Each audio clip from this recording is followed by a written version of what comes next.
Hello, everybody. Oh, I forgot to turn on my little lights here. I don't know whether that matters, but it's happening. They're indicting people for free speech. They're actually admitting it.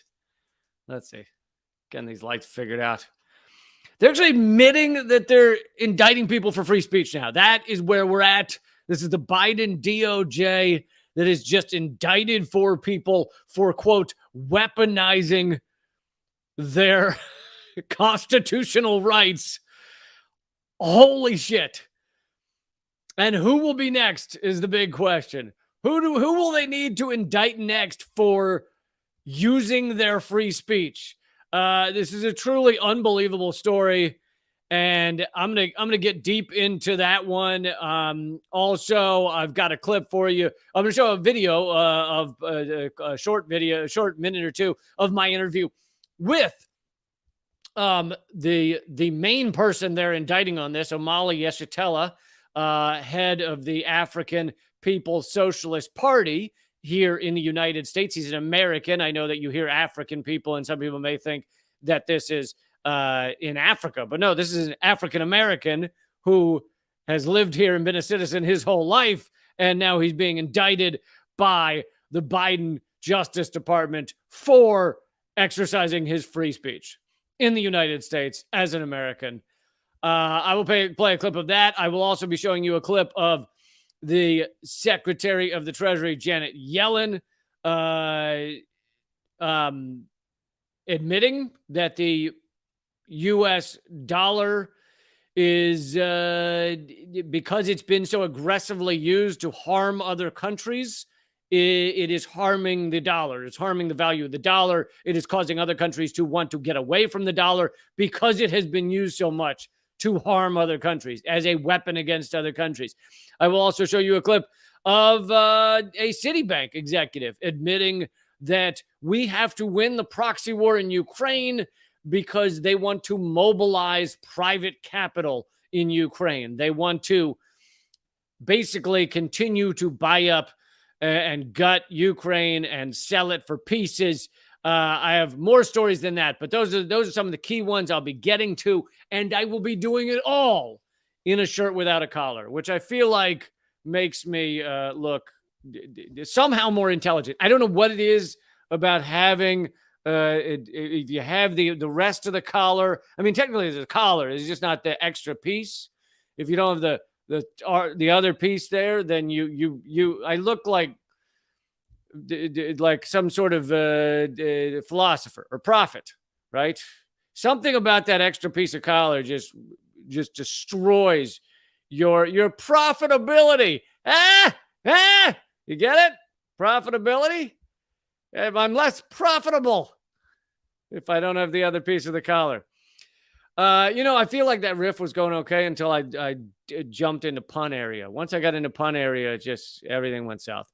Okay, so let's get into this. It's honestly this is yet another story. Every day you see a new story where you're like, okay, if I were writing a dystopian fucking fiction story, then that would be like one of the main themes. If this were some fake world, just dystopian hellhole, then I would have that be happening. Every time you think that, a story comes out where you're like, exactly that. That's the main point right there. But yes, so this is how the Justice Department is phrasing this. So this is the propaganda coming out of the Justice Department, and I will break this down and tell you the truth about it. But this is how they are announcing this. U.S. citizens. Oh, by the way, please share this. Let everyone know. Click a thumbs up. Leave a comment. Even if you got nothing to say, it all helps. Let me know whether you think I'm overstating this, how important and gut-wrenching and horrifying this case is. Let me know if you think this is the end of free speech in America, or maybe you think we lost it many years ago. But I think this is, some would say this is a slippery slope. I think this is an avalanche right here. This is not just a slippery slope. The Justice Department is saying U.S. citizens and Russian intelligence officers charged with conspiring to use U.S. citizens as illegal agents of the Russian government. That's right, folks. They're still doing the Russiagate bullshit. The Russiagate bullshit is still going on under the Biden DOJ. It has not stopped. Full throttle. Even though all of Russiagate has been debunked and fallen apart, and they can't even pretend to try and keep it going. Despite all that, all the old stuff has been debunked and cratered and crashed and is flaming and it's in ashes. So now they've got to come up with new Russiagate bullshit. The indictment charging 4 U.S. citizens and 3 Russian nationals with working on behalf of the Russian government and in conjunction with the Russian Federal Security Service to conduct a multi-year foreign malign influence campaign in the United States alleges that the Russian defendants recruited, funded, and directed U.S. political groups to act as unregistered illegal agents of the Russian government and sow discord. Sowing discord. Yes, folks, sowing discord is now illegal in the United States. I don't know if you know that. If you've ever said anything that upset your family members at Thanksgiving dinner, then you are sowing discord, and that's illegal. So stop sowing discord in the United States, folks. Or spreading pro-Russian propaganda. So if you're, which let's be honest, is anything that goes against U.S. propaganda is called pro-Russian propaganda. So if you've ever said or really thought or spoken or written anything that goes against U.S. propaganda or the U.S. talking points of the U.S. empire, if you've ever done any of that, then you are a criminal guilty of spreading pro-Russian propaganda. That's right. Congratulations. That goes for you too. The indicted intelligence officers in particular participated in covertly funding and directing candidates for local office within the United States. Okay, so first of all, let's point out one key thing they're doing here, which is they're trying to conflate the Americans they've indicted with whoever these Russians are they've indicted. Now, I know very little other than what they say in the DOJ statement here about these Russians. So I don't know whether they did the shit that whether these Russians did something or did not do something. Let's, for the sake of argument. Now, if you look at historically speaking, the last few years, chances are the DOJ is making all of this up and it's all bullshit. But for the sake of argument, let's say that whoever these ridiculous Russians are, maybe they're made up, maybe they don't even exist. Who knows? But let's say they all are guilty. These Russian agents in Russia absolutely were trying to do these things, whatever the evil shit they were doing. Let's say all of that's true. That is completely different situation from these Americans who the main one, the top of the African Socialist People's Party, African People's Socialist Party, the top of that organization. I'm going to show a clip of my interview with him. The DOJ wants you to conflate these two. They want you to say, oh, they indicted these Russian agents, these like Kremlin-backed Russians, who, again, who knows whether it's true or not, but let's say they got them and they got the Americans that they were working with. But these are two separate groups, and the Americans are completely innocent of this, of all the bullshit. But here's the best part of this statement. Hold on, where is it? Oh, wait, this statement might not have it in here, I think. Oh, yeah, there it is. Okay, so this is the best part of the statement. Russia's foreign, this is a statement from the DOJ. Assistant Attorney General Matthew Olson of the Justice Department's National Security Division said this. Russia's Foreign Intelligence Service allegedly weaponized our First Amendment rights. That's right. These Americans that are being indicted and facing over 10 years in prison they're being indicted for weaponizing your First Amendment, for speaking freely in a weaponized manner. Like, Even if you wanted to give this the benefit of the doubt, the Justice Department just legitimately said that the reason they're indicting these people is for weaponized free speech. They're indicting them for free speech. They're threatening them and trying to get them behind bars for over a decade for speaking, which, I don't know if you know this, folks, is something that's supposed to be allowed in the United States. So even if you wanted to give all of this the benefit of the doubt and say, oh, yeah, so much of this is true, it's still fucking legal to speak in America. It's supposed to be, at least. You goddamn tyrannical fuckfaces. Jesus Christ. Like, there's multiple aspects to this. One of them is that they're trying to create a chilling effect on your freedom of speech, right? To get you all not to speak, to get you all to quiet down, to get people like, oh, I don't know, me to stop talking and speaking out against the U.S. propaganda, against the U.S. empire. That's one of the other things they want to happen. This is a similar. What's one of the reasons that they went after Julian Assange? They wanted to create a chilling effect on anybody else who would leak content. Now, clearly, it has not worked 100%, considering all the leaks that continue to come out. But maybe it's worked some. Maybe many people have stopped leaking stuff, have stopped becoming whistleblowers because they saw what was done to Julian Assange. Maybe many people stopped publishing the leaked information because they saw what the United States has done to Julian Assange, keeping him locked up for 10 years so far. And so they want to create a chilling effect. And so part of what this goal is against the Uhuru movement, against the African People's Socialist Party, against these folks, is to create a chilling effect against your freedom of speech. And so I hope you don't fall for it. I hope you keep speaking out, because this is bullshit. And if there is any type of last little tiny splinter of a hair left of some constitutional freedoms, I hope that this will be thrown out of a court and laughed at. And in future generations, I hope they point to this as how far we fell back then before we figured our shit out. So he says the weaponized our First Amendment rights. And then the DOJ continues, freedoms Russia denies its own citizens.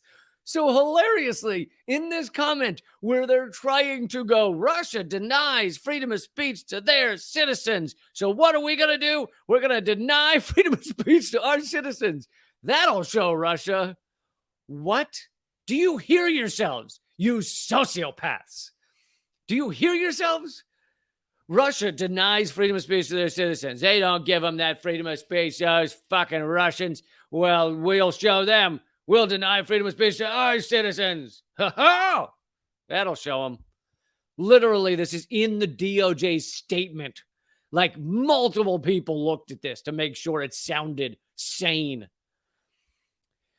The department will not hesitate to expose and prosecute those who sow discord. Again, sowing discord, not supposed to be illegal in America. You're allowed to sow discord, supposedly. And corrupt. Oh, it gets better. If you all have had trouble getting so far through this and you're already laughing so hard that it's, I don't mean at my jokes, I mean at this DOJ statement. You're already laughing so hard that it's hurting your abdomen. And giving you involuntary Kegel exercises, I mean mostly for the men, then you probably shouldn't listen to this next part from the DOJ. We will not hesitate to expose and prosecute those who corrupt U.S. elections.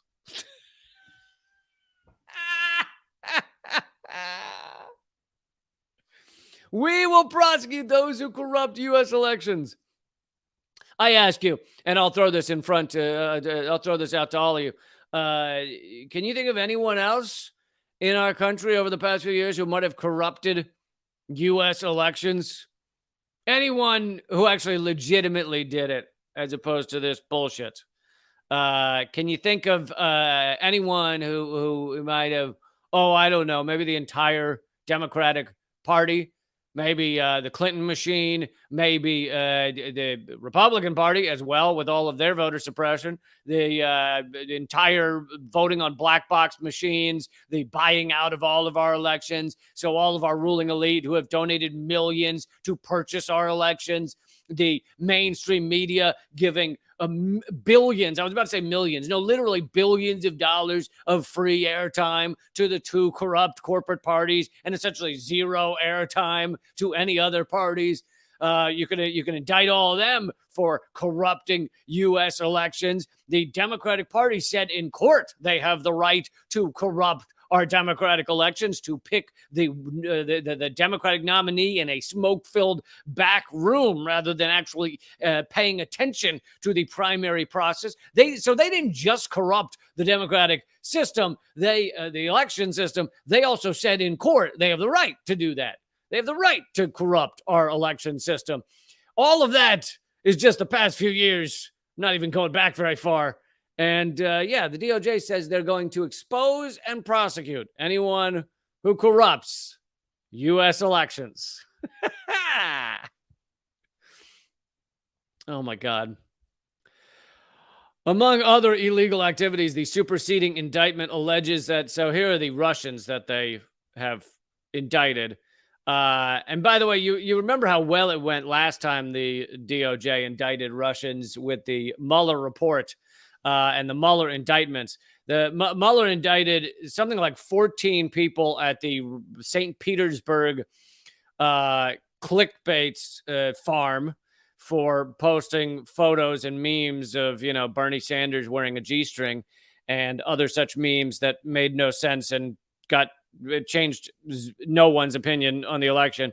So they indicted 14 of them, and they then quietly, months later, dropped all of those indictments on a Friday, night when no one was paying attention, because they had no evidence that those people worked for the Russian government, and they had no way to actually prosecute them successfully. So they dropped the indictment. Even in the sham American court system that we have, they still couldn't score any kind of conviction of those people. Anyway, among other illegal activities, the superseding indictment alleges that Ionov, Sokoladov, and Popov conspired to directly and substantially influence democratic elections in the U.S. by clandestinely funding and directing the political campaign of a particular candidate for local office in St. Petersburg, Florida in 2019. Did you hear the last few words of that sentence? They have found 3 Russians that they believe manipulated and tried to rig an election for local public office in St. Petersburg, Florida. Yeah, oh man, what a giant Russian scandal they have unearthed. They found 3 guys that they claim are connected to the Russian government, because what the Russian government, if you've ever watched a video of Putin and the other tops of the Russian government, they're spending a lot of time wondering how they can rig, I don't even know what office it was, comptroller in St. Petersburg, Florida. That's their big one. They're hoping to if they can just rig,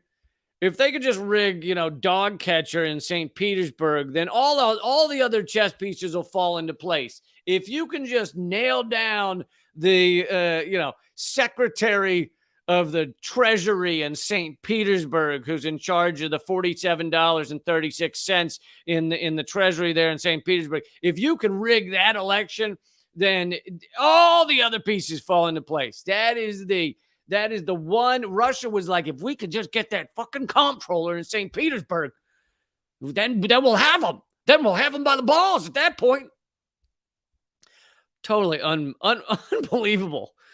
This reminds me of the story went viral a couple of years ago. It was, I don't even remember which city it was in, but the cops, when they make a big drug bust, they'll lay out the the pot and the weed and the drugs and the coke and the heroin and the needles, and they'll show it all, and they'll post photos of it. Look how much we got, and they'll show the big bags of coke and everything.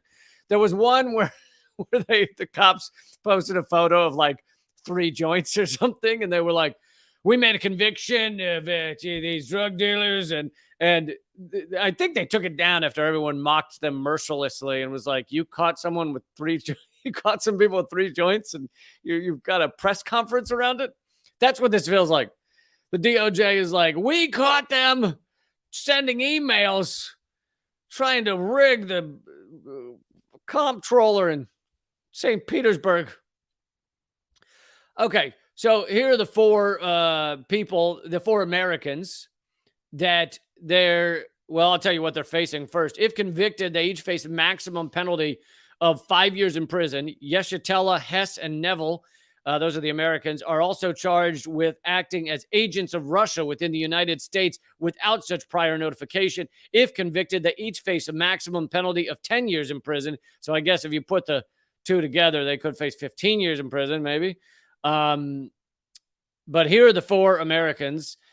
Omali Yeshitela, who I'm about to show you a minute of my interview with him, a U.S. citizen residing in St. Petersburg and St. Louis, Missouri, who served as chairman and founder of the African People's Socialist Party. Penny Joanne Hess, a U.S. citizen residing in Florida and Missouri, who served as leader of a component of the African People's Socialist Party. Jesse Neville, a U.S. citizen in St. Petersburg and St. Louis, who also a member of a component of APSP, and Augustus Romaine Jr., a U.S. citizen residing in St. Petersburg and Atlanta, who served as a leader of APSP and founder of Black Hammer in Georgia. All right, let me go ahead and show you. This is a clip from my interview with Omali Yeshitela, and the interview is an hour long, but I'm just going to show you a minute of it. This is several weeks ago. He's very informed on all of this. I found the interview incredibly important and interesting, and he's informed on the history of America, and also he's been fighting this shit since the 60s. He's been fighting this racist bullshit since the 60s, or before maybe. And anyway, here's a little clip of my interview with him. And by the way, I don't think he says it in this clip, but just so you know, if you needed to hear it, he says he has never worked for any Russians. And of course, this is a wild goose chase. And he says they will manufacture something because they have every text he's ever sent, every email he's ever sent. And so he believes they will manufacture some piece of an email somewhere to try and claim that he was working for Russia.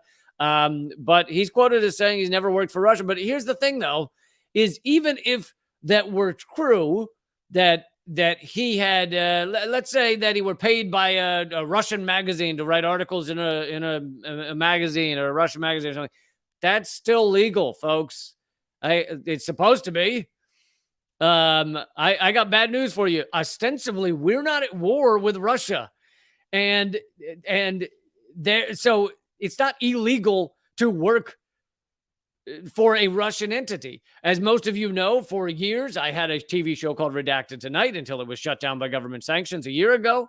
That show was on RT America. So technically, Russia was paying for the show. And I, as I've always said, and most of you also know, I was never told what to say. I was never influenced. I wrote every word I ever spoke on air, which is unheard of, by the way, for a comedy news show. All of those guys have writers. I did not. I wrote every fucking word I ever said, and none of it was told to me. No, I was never told I couldn't say anything. It was a bizarre level of freedom that anybody who's ever worked in television knows I will never see that again. I will never see that in the United States again, that level of freedom to say what I want, and especially to be anti-imperial, anti-capitalist, cannot exist.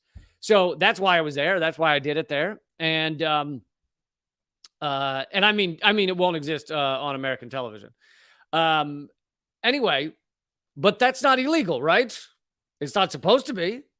You can work at a fucking station like that. You can work for a magazine. You can.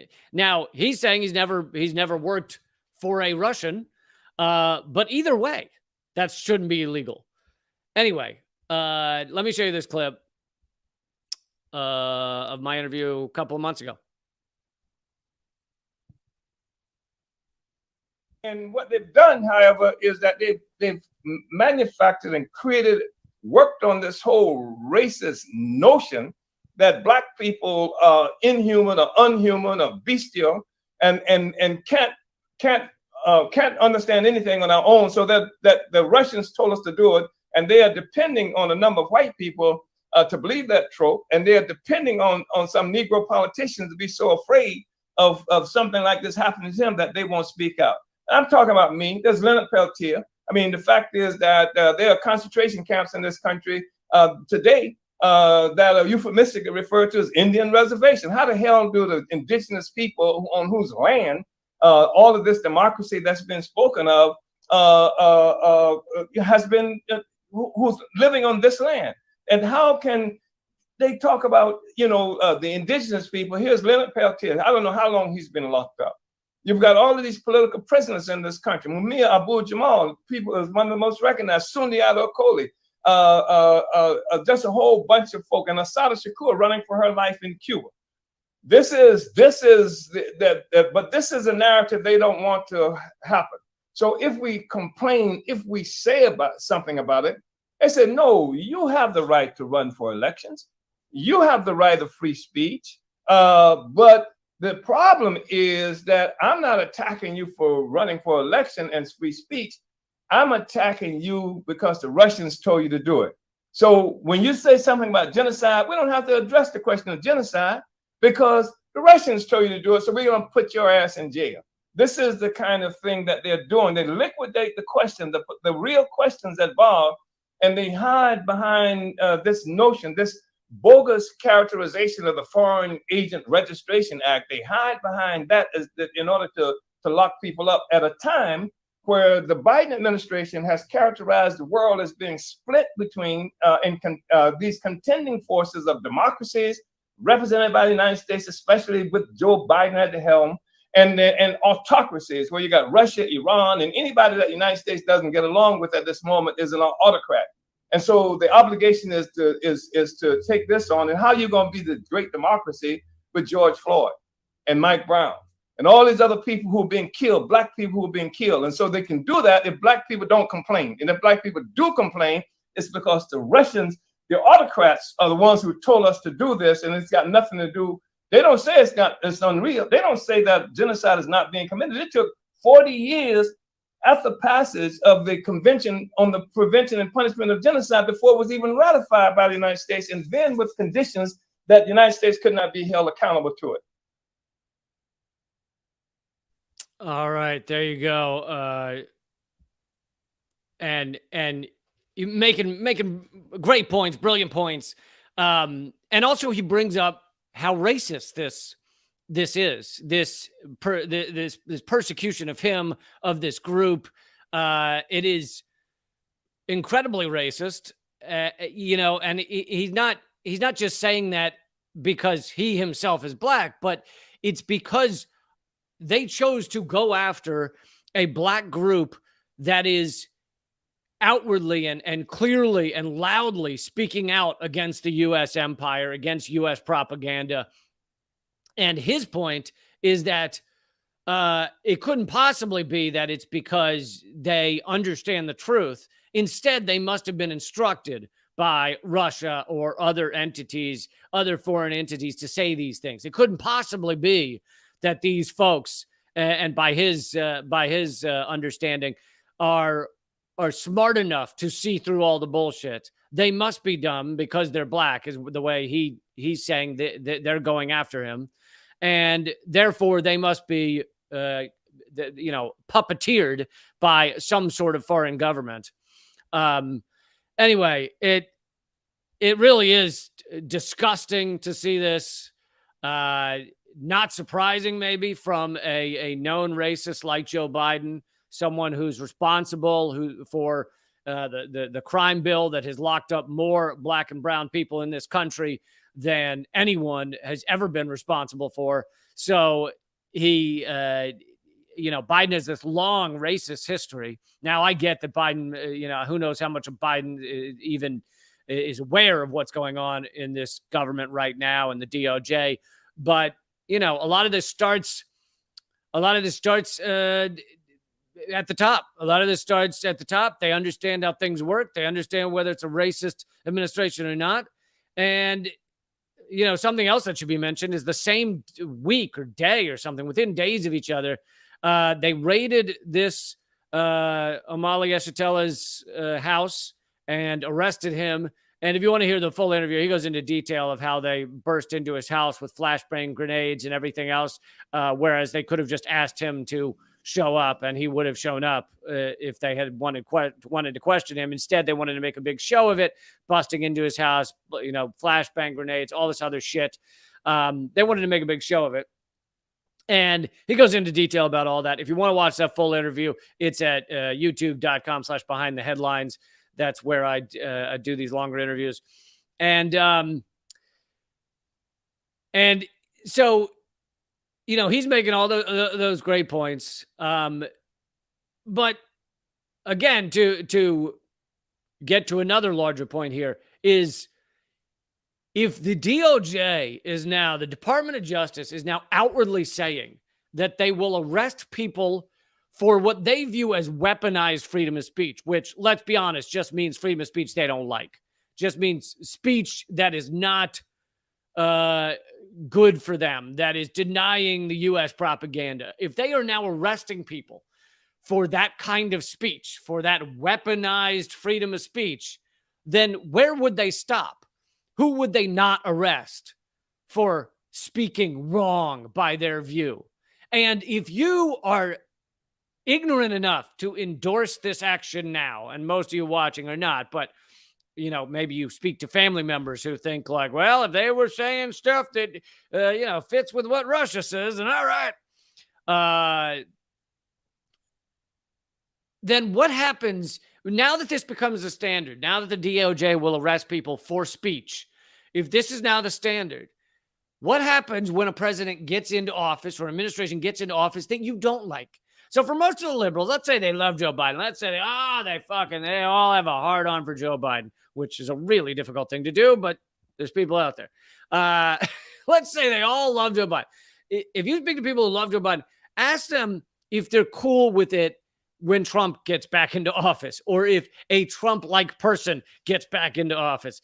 Are they then cool with this same precedent, with this now being how it works? That the DOJ can just arrest and lock people up for 10 years for speaking wrong, for speaking incorrectly, for speaking against the way that you're supposed to speak, if you are not violating the allowable talking points. I mean, it really is revolting and unbelievable to see them do this right now, not to mention racist. And I wanted to show a quick article of how other, outlets that want to push this kind of propaganda are covering it. Here's from The Hill, mainstream neoliberal bullshit outlet. U.S. charges 4 Americans, 3 Russians in election discord case. Now, the reason they would put these two together in the headline is because they want you to associate these two. They want you to link these two. He says he has he's never worked for a Russian, and yet here they are in the title, like, oh, they're all one big group. It's all one big nasty circle jerk, Americans and Russians. 4 Americans affiliated with a black empowerment. I've never even heard it said that way.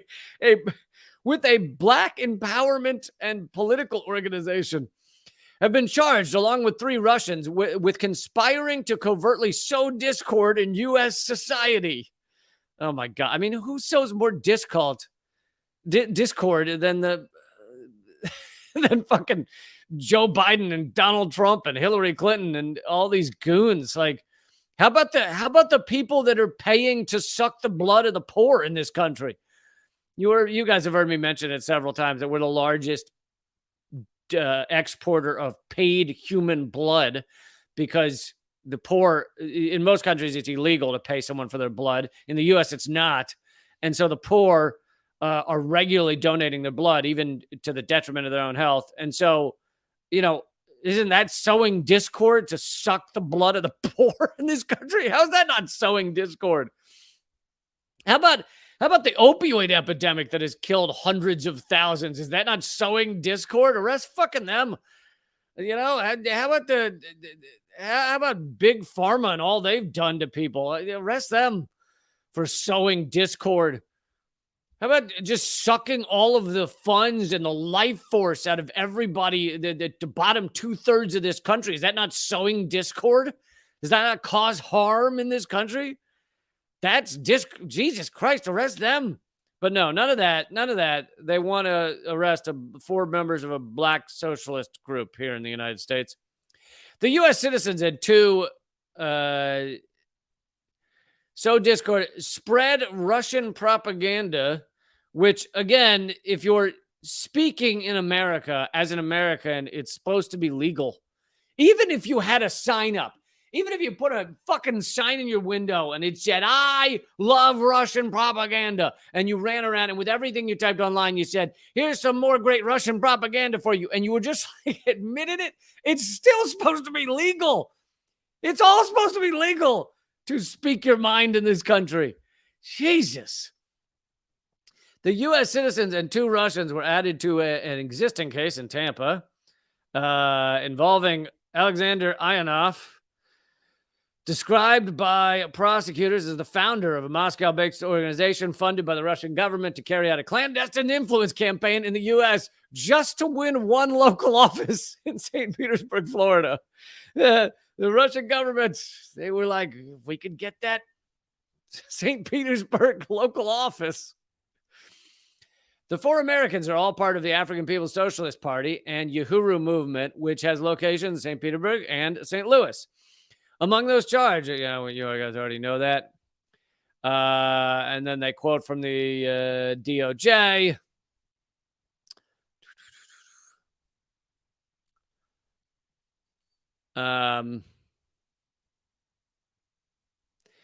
Oh, yeah, this is one of the key parts of.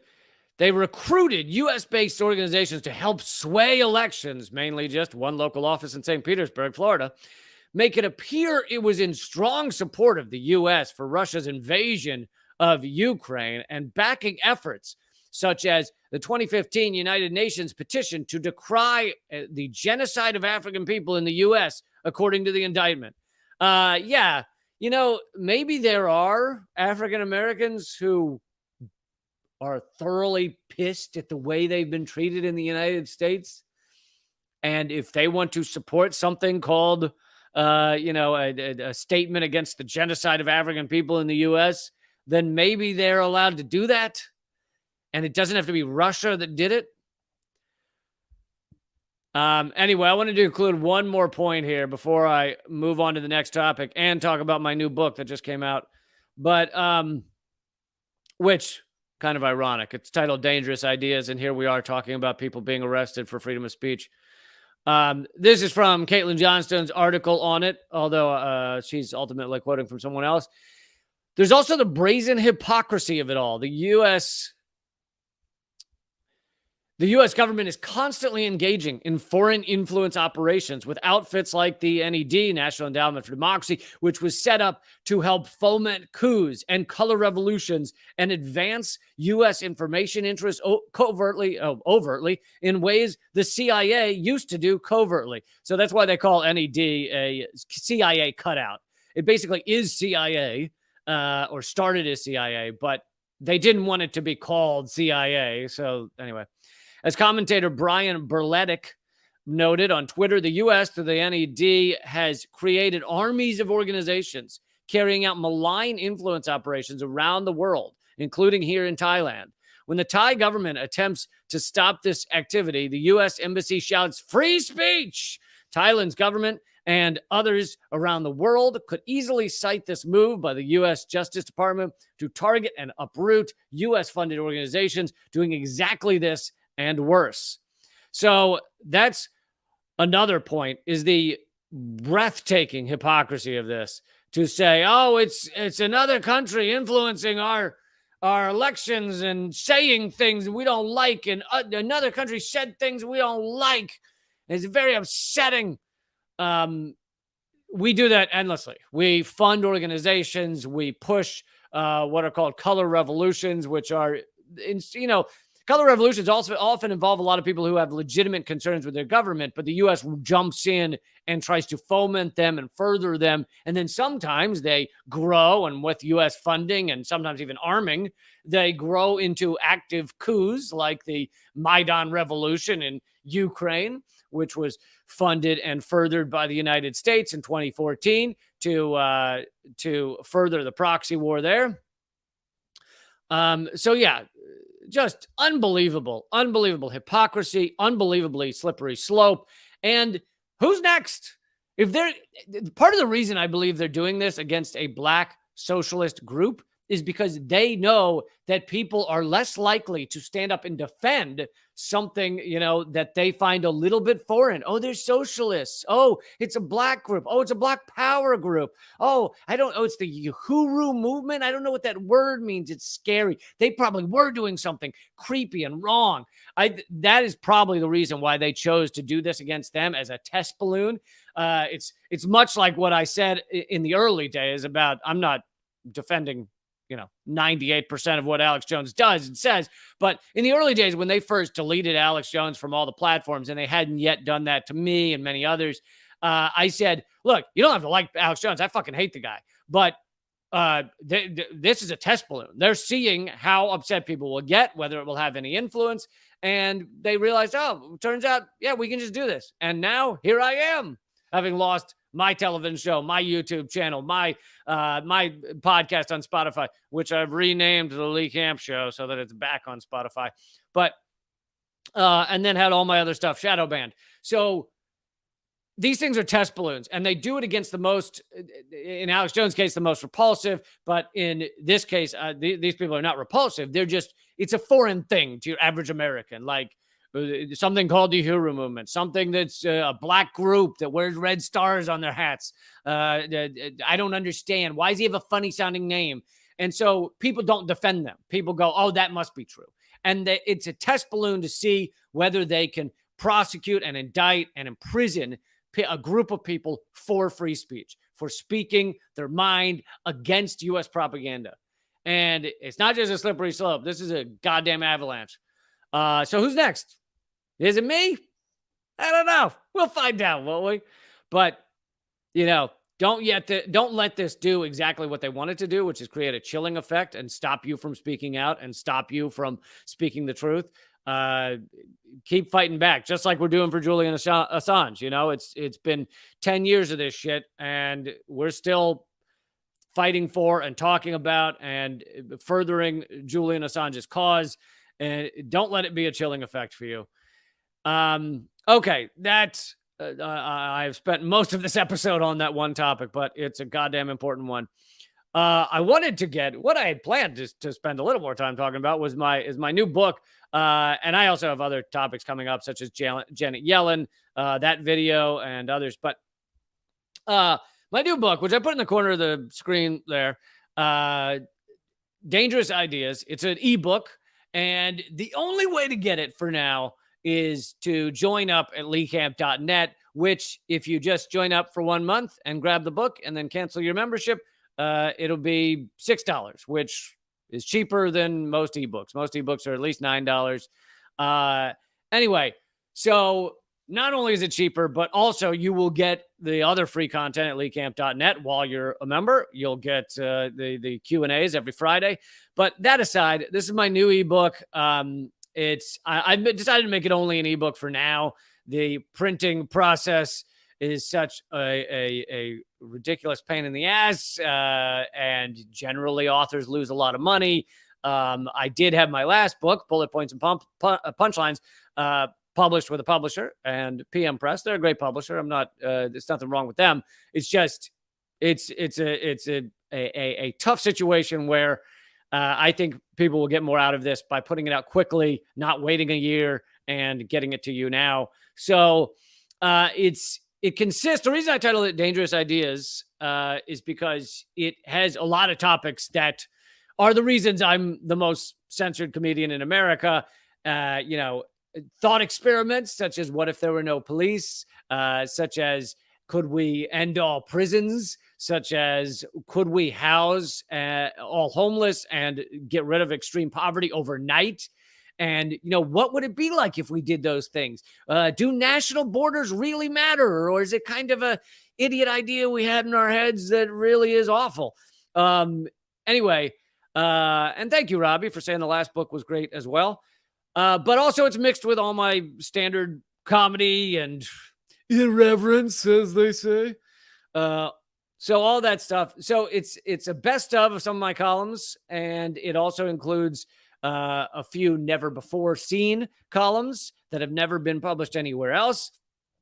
So I hope you will join up at leecamp.net, which will take you to my locals page. If you're watching this on Rumble, then the locals button is the red one. I think it says join. You can just click that. It'll take you straight to my page. And when you join up at leecamp.net, the lowest level is $6. I'd love for you to join at a higher level. But lowest level is $6. I will send the book to you via the emails. I will send it to you in the next couple of days after you join up. And right now, that's the only way to get it. So it will stay like that for a while. I really hope you'll grab the book and support what I do here. Because as I coincidentally spent the first 45 minutes of this show on, those of us who talk about these issues and topics and go against U.S. propaganda are attacked in so many ways. And so this is one of the few ways I have remaining to support my work and keep doing what I do. So if you want to do it to support me, that's great. If you want to do it because you want to laugh, that's also great. If you want to do it because you want to hear the info and the topics, that's also great. Another reason I love making it an ebook and not the physical copy is because it has 1 million hyperlinks in it for all the facts for you to click on and see the sources and everything else so that you can, do your own fact checking and that kind of thing. So filled with hyperlinks to all of my sources and everything. All right. Well, I don't want to talk forever about that, but leecamp.net is the website for the book. To get the book, join up over there. Anyway, let's get to Janet Yellen and our Secretary of the Treasury, who admitted the other day, and thanks to Ben Norton for putting this one up so that we could see it. But she admitted something that is incredibly important. I've been talking a lot recently about the petrodollar and how dangerous it is, but also how fucked it is and how important it is for the world to get away from the petrodollar. And here she is admitting something that I don't know that they've ever admitted about the petrodollar and what's going on right here. So I'll go ahead and play it. Is a risk when we use financial sanctions that are linked to the role of the dollar, that over time it could undermine the hegemony of the dollar. Of course, it does create a desire on the part of China, of Russia, of Iran, to find an alternative. More than a quarter of the global population lives in countries that are targeted by U.S. sanctions.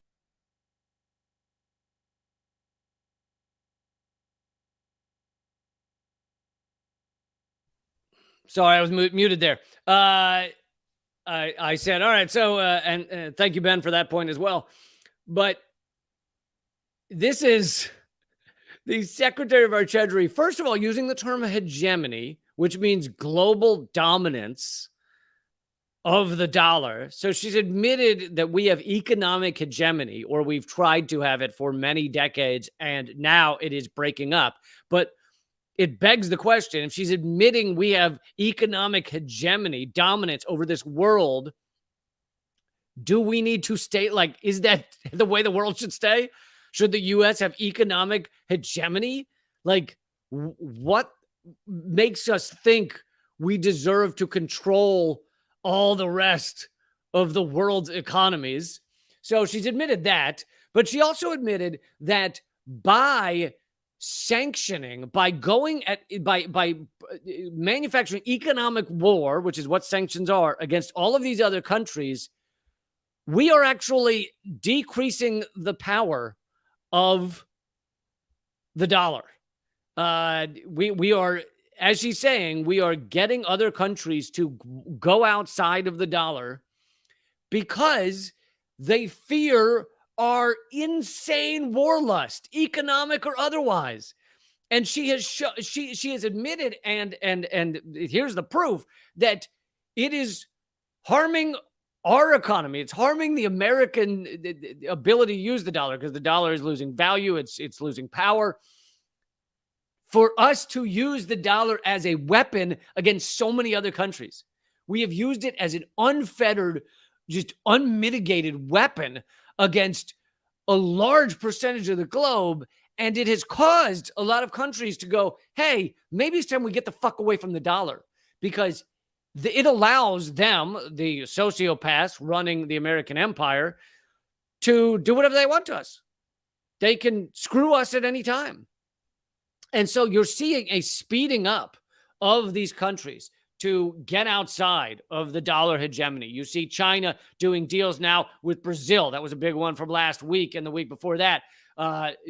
Doing deals now in yuan. You see them working with UAE, has just done a deal outside of the dollar, which UAE is supposedly a really close American ally. You have Saudi Arabia talking about doing deals outside of the dollar. Of course, you have, because of these sanctions put on Russia with the whole proxy war, you have Russia demanding rubles for their oil, which they're one of the biggest oil producers in the world. So now much of the deals are being done in rubles. And the U.S. has stolen billions of dollars because they have this ability. It's the global reserve currency, the U.S. dollar, which is the hegemony she's talking about. And so that means a lot of countries, when they have extra money, they keep it in dollars because the dollar doesn't fluctuate as much, right? It's a strong currency. But what makes it a strong currency? The fact that it is the petrodollar and the reserve currency. So as countries step away from that, it's going to fluctuate more. It's going to become less powerful. And here she is. I'll play her clip again. Here she is admitting that that's why countries are fleeing from it. I'll play it again. There is a risk when we use financial sanctions that are linked to the role of the dollar, that over time it could undermine the hegemony of the dollar. Of course, it does create a desire on the part of China, of Russia, of Iran, to find an alternative. More than a quarter. So there it is again.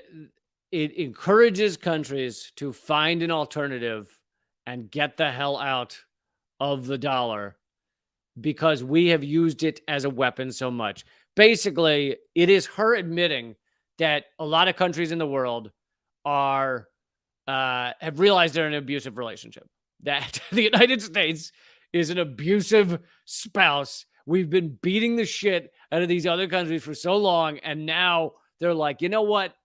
What if we pack our things and get out of here?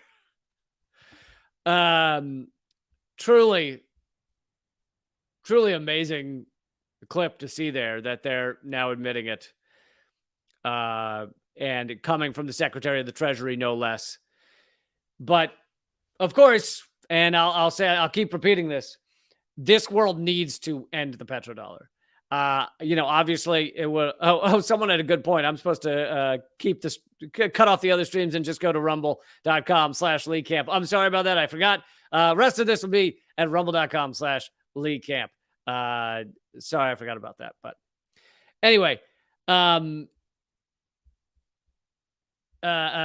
we've got to get off the petrodollar because